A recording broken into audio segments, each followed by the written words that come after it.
waxaa farxad weyn ii maanta inaan fursad u helay madaxweynaha sharafta badnaa iyo wasaaradda aan ugu jeclahay wasaaradda waxbarashada inaan soo hor istaago sida nalni sheegay ba anigu xaggan maan joogin waxaan ka soo safray gaalkacyo xoogaa yara waday oo su'aalo talooyin iyo codsiyaal ah dabcan maadaama la siiyay waqtiga ku qornin ahayd maalinta ugu dambaysa xoogaa yar oo kale ku biiray insha Allah laakiin ma badna marka ugu horeysa su'aalahan galaya waan boobsiinaya insha Allah su'aalaha jawaabtooda waxaan ka sugayaa wasaaradda waxbarashada su'aasha koowaad waxaan rabaa inaan weydiiyo sida aynu ognahay ma jiraan public schools annagoo og inta waxbarata in lagu qiyaasay 47% yacni inta aanan waxbaranin percentage marka ihsaa'iyaadka ama tirkoobka la soo jeedinay maalin dhowtoole waxa la yiraahdaa 47% waliba estimation ahayd exactly xataa ma isayn 47% ciyaalkan waxum bartaan maxay suurtagali weyda xataa haddii magaalo walba aan laga dhisin public schools in degmooyinka iyo magaalooyinka ugu waaweyn min hal iskuul laga dhiso hadday adag tahayna in shacabku uu qaato dhismihii lacagtiisa dawladuna ay qaato mushaarka macallimiinta oo la iskaashto si aynu wax uga soo saaran 47% waxa kale oo si raacsanaya 47% oo la soo gudbinay waxaan jeclaan lahaa in la kala saaro imsa ay 47% uga maqan goobaha waxbarashada duruufo lacageed imsa ay uga maqan yacni baahiyaha gaarka dadka qabaan oo waayeen meelo goobo ayaga u qaasa imsa ka baqayaan faquuq hadday soo dhexgalaan bulshada in la faquuqo in la kala saaro say u fududaato hawsha waan boobsiinaa insha Allah su'aasha labaad ilaa ay goorma ay scholarship-yadeenu ahaanayaan kuwa fixed ah oo xadidan Suudaan Ethiopia even Masar xataa mararka qaarkood way yartaa umaleynaa inta soo galayso ma waysan mudane wasiir iyo wasaaradda waxbarashada ahayn scholarship-yada aynu ku faanayno waxay rag keeneen haddana rag iyo kale tool u dhigmaa jiraan maxaa u leenahay scholarship-yo badan oo Yurubta iyo wadamadaas ah maxaa loo leeyahay maxay ugu xadidan yihiin kaliya dhowrka wadan ee jaarka noo anaga teeda kale yacni qodobka kale toola cambaaraynaya waxay tahay ardaygu wuu dadaalaya wuxuu u dadaalay oo kaalinta u ceyrsanaya waxay tahay badan hadda dadka ardayda sida caadiga ah rabaan inay dalka wax ka dhigtaan oo ku qanacsan oo og fakultiyada baranaya in dalka laga helayaan kaalin isku ma howlayaan qof laakiin hadda aragtid jaxartama oo dhimanaya soo kaalin u galo qofkaasi waxa uu rabo inuu barto wadanka ka meelayo soo fursad buu wuxuu uga faa'iideysanaa inuu helo iyadoo bilaash ah laakiin nasiib darada jirta waxay tahay marka fiirs xataa kaalimaha ilaa 100 ah qofki asoo wadanka ikhtiyaar aan loo siin oo wadamada jaarka lagu soo koobay baa hadana fakultiyada ay xadidan yihiin us ikhtiyaar u lahayn inuu doorto faculty uu rabo taasna ayadana waa arin u baahan in dib loo eego waxa kale toola ayadana jirta yacni sideen ognahay hadda alxamdulillah aan ugu hambalyeynaa in manhajyadii la soo saaray dugsiga hoose la dhammaystiray annaga goormee hawsheena bilaabanaysaa insha Allah kale anigu waxaan u maleynayaa ma ka gaarayo waayo sanadkan ay ugu dambayso insha Allah laakiin aan loo dedejiyo insha Allah su'aashan waxay si qaas ah ugu socotaa madaxweynaha sharafta badan madaxweyne maxaa kalifay in madaxdeen ay noqoto waqtiyada aynu aragno laba waqtiga uu musharax yahay oo lalahay campaign uu ku jiro inuu noo yimaado ballanqaadyo noo sameeyo xaafadda markaa tagnana waalidkeen aan ku dhaano xataa sometimes waxa dhici jirta inay madaxda qaarkood oo ku galaan waxbarashada freeniga dhigayna hadhow toona xataa laga yaabo in iskuul deeq gaarsiinin waqtiga koowaad waa waqtiga uu musharax uu campaign uu ku jiro oo musharax uu yahay waqtiga labaadna waa markii inta la doortay imtixaanaadka la gaaray centralized ama finalka oo wasaaradda ah oo ardayda dugsiga sare 8ka oo u daah furayo waraaqada uu qaybinayo oo la sawirayo maxay labada waqti kaliya u noqdeen iska dulqaad xoogaa hadalka ay canaan ku jiro qof reer mudug ah oo qoftan adayga runtii waxa in badan la iswareysanay oo la isweydiinay oo la islaha xagee musiibada ka taaganta ayadoo la leeyahay 53% ba iskuulada aadaan runtii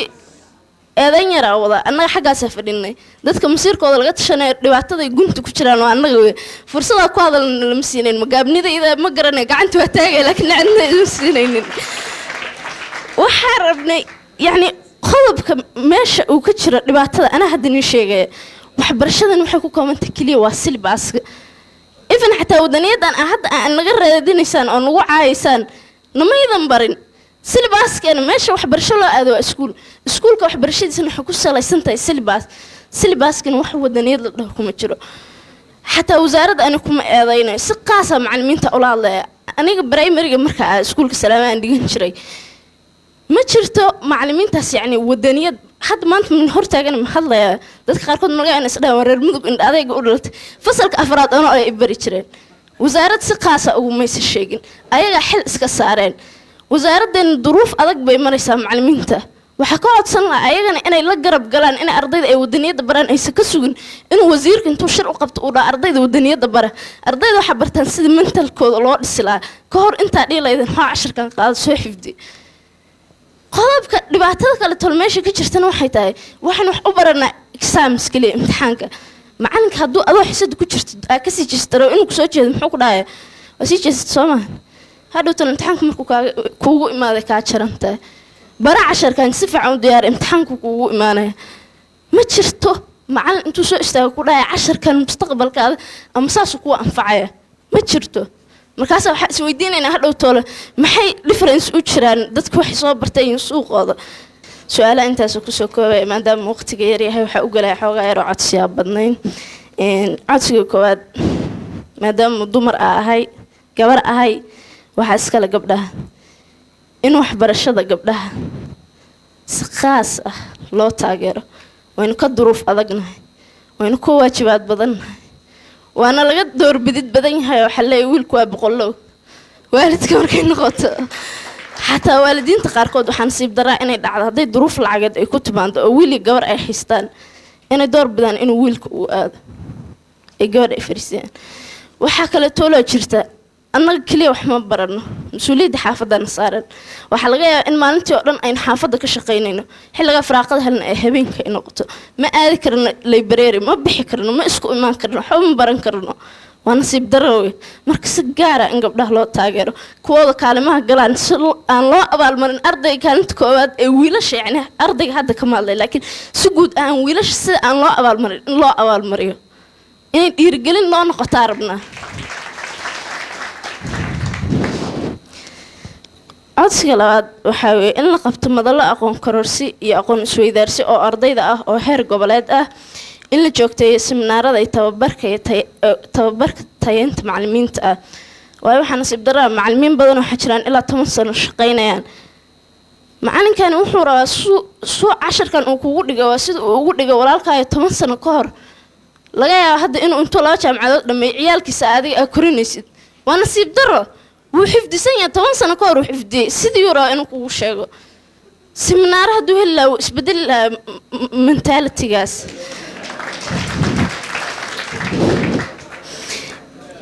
قلب كان ولبه وحول لكل قلب كأنه داينا وحبرشة إن سلباسكو كوكوبين إن سماي برنامج سند لا أرضي كصوب بندقة أن تالنتي هذا وابو إحنا أنا وإحنا ورئيس الله ناي يمنا كوالنا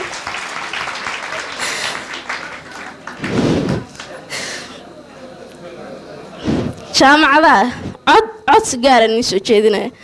adeerayaal waan barayna idinka sabab waa inaan wadanka ka cararno way fakultiyada dhan soo koobteen dhakhtar maxay tahay aniga hadda law gaaro inaan barto international law yani ishak psychology waxyaabo xiisaynaa inaan barto malahan hadda barta xataa ka soo qaado wadankii kuma practice garan karo maxkamadaha afaaraas imeelayo gaar ahaan la saaxiibanahay baylooda rabta inay noqoto ma kaleeso wadanka labadana waxa ku qasbanaa inaynu dhimanno say kaalin u helno kadibna ay dawladana dirto soo idinkii wadanka dadka ka ciirin kartaan ama u soo jiidi kartaan fakultiyadan 10 jaamacadood hadaa fiirisid waraaqahooda fakultiyada bixinay waa isku midkii xagaa laba koorse isdheeriin kaliya oo laba bilood wax badan oo difference ma jiraan marka wadanka ay naga ciirinna wadanka na joojiye هذا سوق جوي إن شاء الله qodob yiriisa maadaama shalay oo ugu dambeysay laga hadlay dugsi quraanka iyo waxbarashada iyo waxaan ku darsanayaa hal point oo mudid in xogaa uu naga hoos baxay waa ilaa way jaahil laga ma dhahay xasha ilaa iga aqoon badantan ana ugu aqoon yaro waxa meesha jooga oo ah yani sida iskuulka yani u xadidan yahay ardaygan 4 sano wuxuu dhiganay dugsi hoose 4 sano wuxuu dhiganay dugsi dhexe 4 sano wuxuu dhiganay dugsi sare dabcan iska hadlay dad 3 sano dhigtan jiraan waa suurtagal in sidaas oo kale tolo wadamada caalamka hadda kuweyda kale tolo ugu sareysa xagga quraanka markay noqotay tartamadiisa ayada ugu haysata yani ardayga 2 sano 3 sano 4 sano inta ku qaadanayso in waalidka markuu geynayo ilmahaas uu yaqaan oo oranay 2 sano kadib gacanta waxa soo qabanaya asigoo dhamay quraanka qodobka in lagu daro in loo xadido waqti codsiga ugu dambeeyo madaxweyne wasiirkeena waxa si qaas ah in kaga codsanaya runtii wadaniyad in badan baynu kusoo sheekeen waxa la oranayaa wadanka maxaa looga cararaya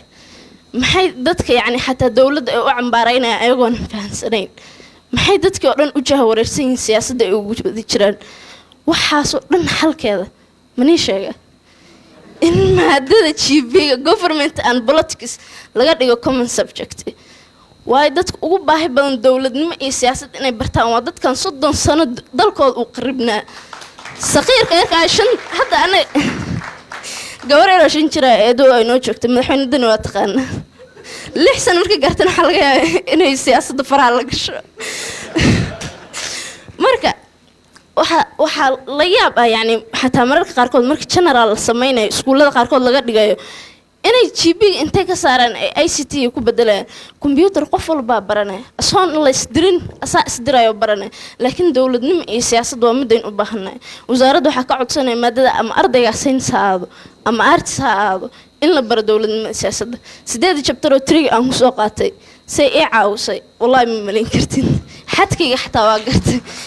waa nin mahad celinaya runtii ilaahay khayr ha nasiyo ma tantii